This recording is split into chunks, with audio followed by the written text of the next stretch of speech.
বন্যা কবলিত কুমিল্লা ও ফেনী জেলায় দুটি স্পিড বোট নিয়ে উদ্ধার কার্যক্রম পরিচালনা করছেন শরীয়তপুরের যুবকরা।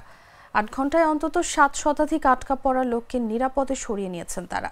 শুক্রবার সকাল থেকে বুড়িচং থানার নানুয়া বাজার ও ফেনী জেলায় প্রত্যন্ত অঞ্চলে কাজ করছেন তারা।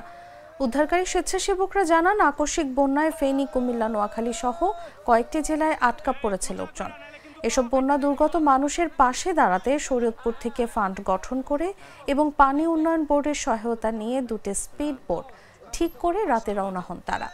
সকাল থেকে কুমিল্লার বুড়িচং ও ফেনী এলাকায় ২০ স্বেচ্ছাসেবী উদ্ধার কাজ শুরু করেন। তবে বন্যা কবলিত স্থানগুলোতে পর্যাপ্ত খাবার, পানি ও স্পিড বোট সংকট রয়েছে বলে জানান তারা।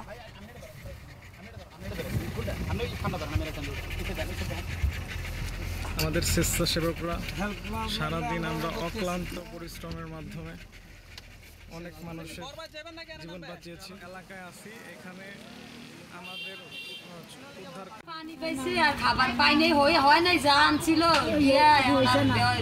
মানুষ পাইছে। কুমিল্লা বুড়িচং থানা নান্দুয়া বাজারে এই মুহূর্তে অবস্থান করছি। এখানে আমরা সকাল থেকে উদ্ধার কার্যক্রম চলমান আছে। আমাদের এখানে বর্তমানে আমাদের এখানে ত্রাণ সংকট এবং স্পিড বোট অথবা নৌকা দিয়ে যদি কেউ সহযোগিতা করতে পারেন, প্লিজ আমাদের সহযোগিতা করেন। এই মুহূর্তে আমাদের ত্রাণ এবং নৌকা বা স্পিড বোটের খুবই প্রয়োজন। থেকে বন্যা কবলিত মানুষদের জন্য আমরা পাশে দাঁড়াচ্ছি এবং আসছি কুমিল্লায়। আমরা এখনো পর্যন্ত প্রায় ৭০০ মানুষকে রেস্কিউ করার চেষ্টা করেছি এবং সক্ষম হয়েছি বিভিন্ন জায়গা থেকে। আমরা এই মুহূর্তে রয়েছি বুড়িচং থানায় এবং আমরা কাজ করছি। আমাদের আরেকটা টিম কাজ করছে ফেনীতে এবং শরীয়তপুরের বিভিন্ন জায়গায় আমাদের ত্রাণের যে বুথ সংগ্রহ করার যে বুথ, সেই বুথগুলোও তৈরি করা হচ্ছে।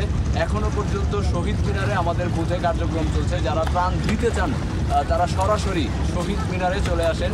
শরীয়তপুর পৌরসভা যে শহীদ মিনার রয়েছে, সেই শহীদ মিনারে আমাদের টিম রয়েছে।